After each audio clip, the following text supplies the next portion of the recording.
just by walking in the room with someone who was not supposed to be there or not allowed to be there can transform entire generations of people.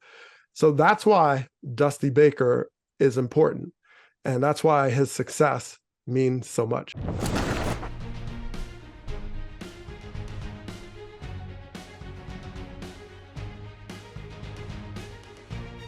Doug Glanville is a baseball analyst for ESPN. You heard him on ESPN radio throughout the postseason. And Doug, the Astros win the World Series.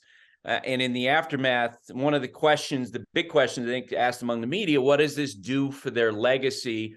I asked that question right after the game of Dusty Baker and Jose Altuve, and they, reflexively pushed it off like that wasn't really a factor. Whether you like him or you don't like him, I think it was a factor, Doug. What about you? Well, it's definitely a factor. I mean, this was, a scandal that reached all of baseball, all the world of sports, really, and created a new set of questions about fairness and oversight and, what we're really trying to accomplish here when you're winning at all costs. And I think we don't have the context of the time we'll probably need to frame what it means, but there's no question that Dusty Baker was brought in on the heels of something, one of the greatest scandals in baseball in 100 years. And on top of that, he was the turnaround executive. He had to come in and try to right the ship, a very tough circumstance. And even when they win, of course, there's going to be teams and fan bases that are rightfully upset about, well, what about all the other years, and that doesn't erase what happened in that year where teams were beat or lost or they had this unfair advantage. So, I think Dusty can do a lot to right that ship in terms of someone who likes to pull the lessons from these experiences, someone who wasn't there, someone who could speak to as an opponent, and someone who could elevate it to something about forgiveness and moving forward. But I think it's going to take a long time for many fan bases to do that. And the game should always keep vigilance. Because we have PitchCom, right? I mean, I talked to Bob Melvin and the Padres, I don't really like why we have PitchCom, but I get it. And it just tells you how things have already changed around it because we have to continue to stay ahead of people who will cut corners. Yeah, my sense is I process this, trying to figure out the last 48 hours, what does this all mean for the Astros? And then we got the announcement about the special committee that's going to vote on players for the Hall of Fame. And among those are Roger Clemens and Barry Bonds. I think, that the Astros are going to be viewed by a lot of fans as comps to Bonds and Clemens, where on one hand, when I talk to, a lot of your peers about, the greatest baseball player they ever saw, most of them, nearly all of them, Doug, will always say to me, Barry Bonds. And at the same time, when you talk about the steroid era and you talk to fans, the first name, or the first of two names that they'll bring up are Bonds and Clemens. And I think this is kind of what the Astros, the 2017 Astros, that's how they're going to be remembered. That's how a lot of the players are going to be remembered, where you're never going to be able to fully separate the accomplishments of these unbelievably great players from what happened in 2017. Is that fair? It is fair, and it's unfortunate. And some of that, like you talk about the steroids, well, those were choices those players made. And because it shrouded doubt and clouded everything, not only selfishly in their own accomplishments, but also for the game, which is the tragedy of it all, and underscores how selfish it really was. Because even today, we have questions about well, is this guy clean? Is this? These are the questions. And so that is the tremendous fallout of, those personal choices that players make, even whatever pressures they're ordered to perform, because it affects everyone around. And so you're going to always have this kind of dichotomy about, well, he's a good player, but I don't know, maybe he's just a good performer. I don't really know what he really does. And then you have the same thing on championships. What does it mean? Because now we have to contextualize it in something that happened years ago that still is having a tremendous impact on the game. And that's what happened, but you can't put that back. That's why you want to try to make better choices in the beginning, because now we're going to be dealing this for the game's going to always be colored by this. And hopefully it comes out with better lessons and better ways to continue to get fairness. However, we're going to always have the forces pushing against how to cut corners. And as my dad would say from Trinidad, shortcuts lead to long cuts, right? So if you want to, and this is what we're dealing with, the long cuts now as a community around baseball, and it's categorically unfair for the choices of a few, but here we are, and we're gonna have to figure out how to do better. The greatest pitcher that I ever saw in a postseason, I think the greatest pitching performance of any pitcher in a postseason will always stand, I think, is Madison Bumgarner in 2014 with what he did, pitching more than 50 innings for the Giants as they won that World Series. And that'll be the legacy for him and for that team. For the 22 Astros, I actually think that the pitching of the entire staff, from the first guy to the end, that was the greatest performance by a pitching staff that we've ever seen. In my opinion, the great work of Framber Valdez, Christian Javier with what he did, Justin Verlander getting his first win in the World Series, Doug, in that unbelievable bullpen. I think that's what the 22 Astros are going to be remembered specifically on the field for. What do you think? As they should. Their pitching was phenomenal. And what's interesting is you go back to the Royals, which kind of, 2015, they set the tone around, okay, we're going to have this really great back end, three in a row. I mean, their starters weren't necessarily Legion of Doom, but they were good. But now you look at the Astros, they really had both. They had a fifth, sixth, seventh, eighth, and ninth guy to go with an incredible starting pitching staff with Christian Javier, who, by the way, threw a no-hitter as their fourth starter. So that's completely an embarrassment of riches. They had a great pitching staff. And you combine that with the fact that they actually catch the ball. They had very good defense. And then fine, the hitting is a bonus, and it's good enough, certainly, because they put the ball in play and put a lot of pressure on teams. So they were the best team, and it's nice to see, like, all right, we have the underdog. Those stories are great, but the Astros were just that good. And they had to do a lot and had to play their best game to knock off a Phillies team that felt destined and ordained and were absolutely on fire and unbeatable at home. Once they took 2 out of 3 in Philly, you were like, I think this team is, really a next level team. And they were. What do you think it felt like for Yordan Álvarez to hit that 3-run homer, which essentially clinched the World Series? I mean, I think there was some pressure on him for sure, because, everybody got to the point they know this guy is a great hitter, and he's no longer like a best kept secret, by the end of the season.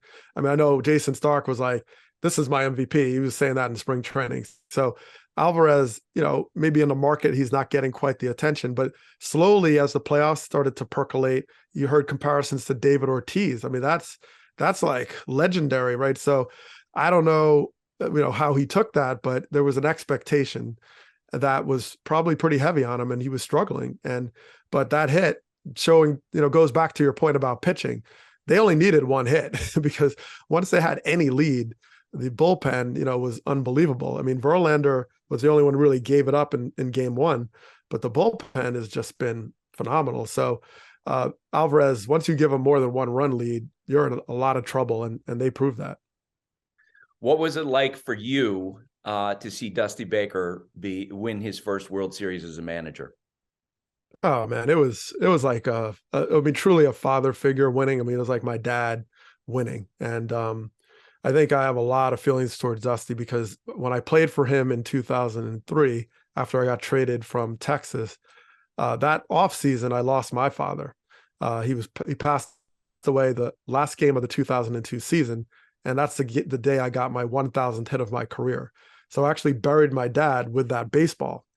And, so baseball and my family have always come together around painful moments, powerful moments. And the thing is, everybody who knows me knows that I was a huge Philly fan growing up. Mike Schmidt, Steve Carlton, Gary Maddox. My first time I got my driver's license, that I could drive any distance, I drove to Veterans Stadium. So that's how much I love the Phillies. And becoming a Philly only enhanced that because Gary Maddox came to my wedding, and I ended up loving this organization. They, the front office, everybody, teammates, they came to my dad's funeral, they came to my wedding. That's how much love there is there. And so it's beyond just the childhood that I was pushing back against for rooting for Dusty. It was also just the fact that they were my professional life as well, and even my post-career life. So I had to push that aside, and I just wrote an article I'm going to post today about how I had to push the loyalty aside of like my childhood and my professional life to kind of see Dusty as the greater story, the more important victor in this. I'm certainly never root against the Phillies, but I think the idea that Dusty's significance in winning was so important on so many different levels, and be it on a matter of race, knowing that the dearth of black managers and opportunity, and the fact that he got his job, by the way, on the heels of the comments by Al Campanis, the very controversial about black talent and opportunity. That's how Dusty got his first coaching job. And so he had a good relationship with Al Campanis and talks about it. But that moment was how he got in. And there was always this feeling of, well, if he's not successful, it becomes an assumption about black candidacy, right? And maybe fair or unfair, but that is the feeling a lot of times when you're first or only, right? If I don't make it, then people are going to perceive this as like, see, or if you're there and don't make it, it's like okay, that's what affirmative action, the negatives of affirmative action, right? See, this guy never deserved it. So you're always battling against being deserving and, all these, or just get in the door in the first place. And Dusty, because he transcends 7 decades, you're talking about the heels of the civil rights movement, right?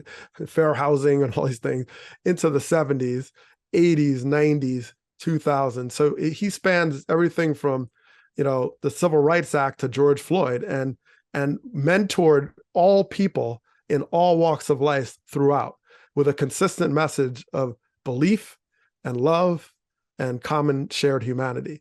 I mean, so of course you want that guy to win, right? I mean, because it is so much bigger than Houston, trash cans, Phillies, loyalties, childhoods. I found him to be so compelling on that level.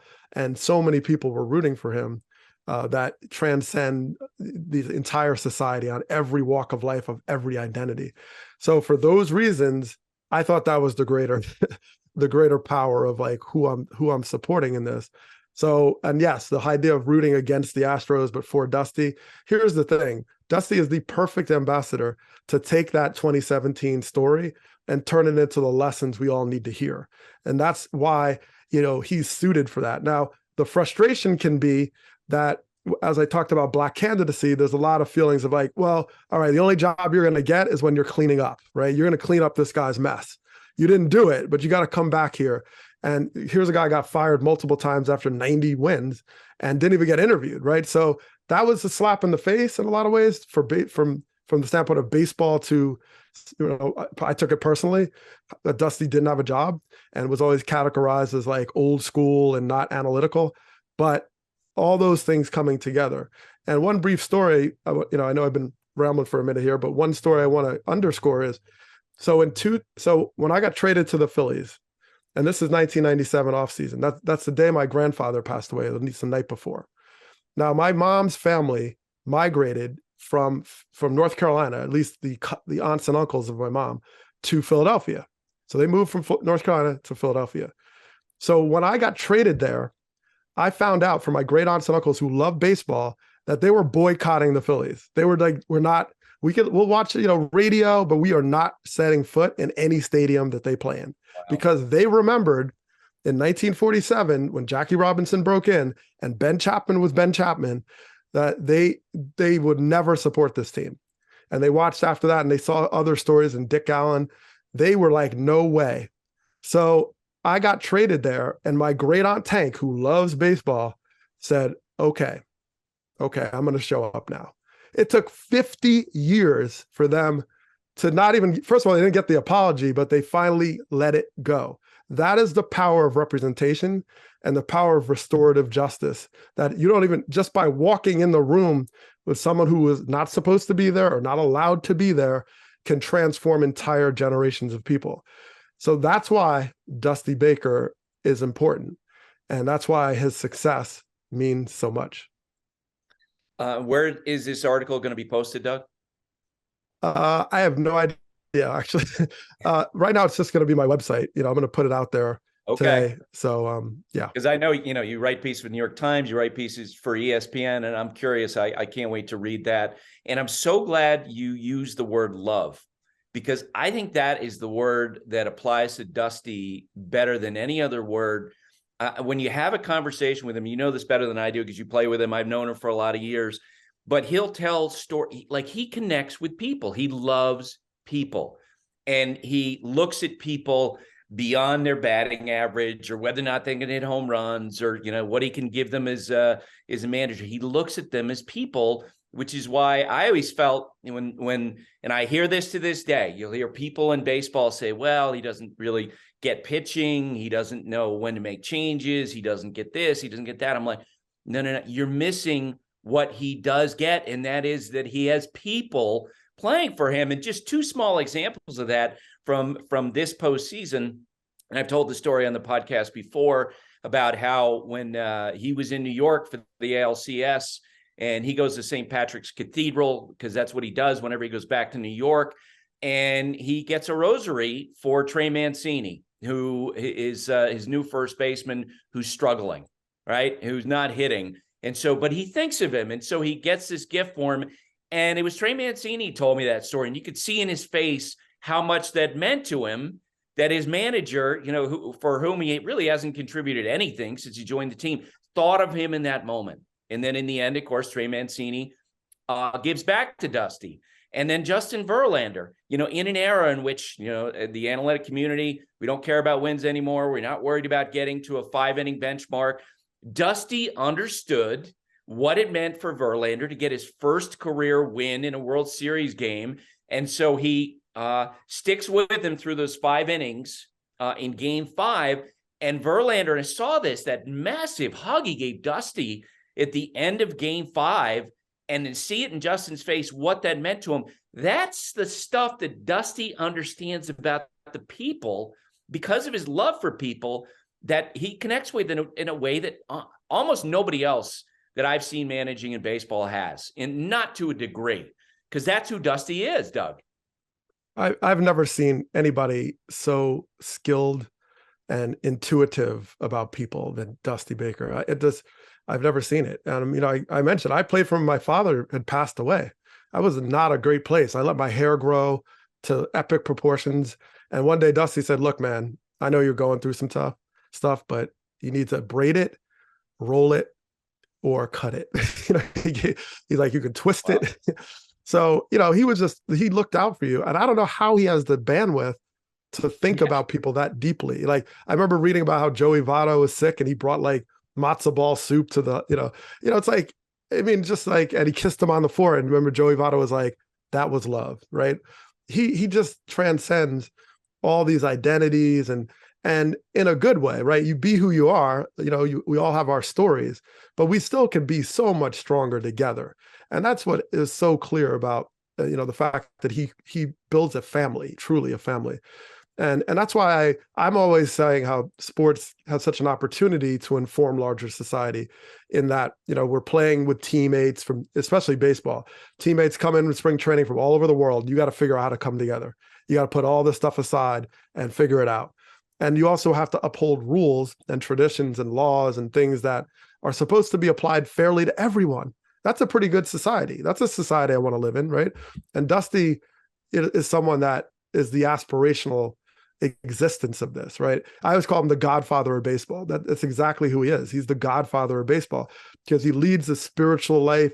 He leads it with love and humanity, and everybody feels like his son, everybody. And I don't know how he does it, but he does it. And I had a show, I have a show called Classes in Session that I do on Marquee Sports Network for 2 years now. And I know what to do the first episode. I called him. He's like, I want you to be successful. Whatever I need to do, I will be on your first show. And he just he set up a camera in his kitchen. He was just like, whatever.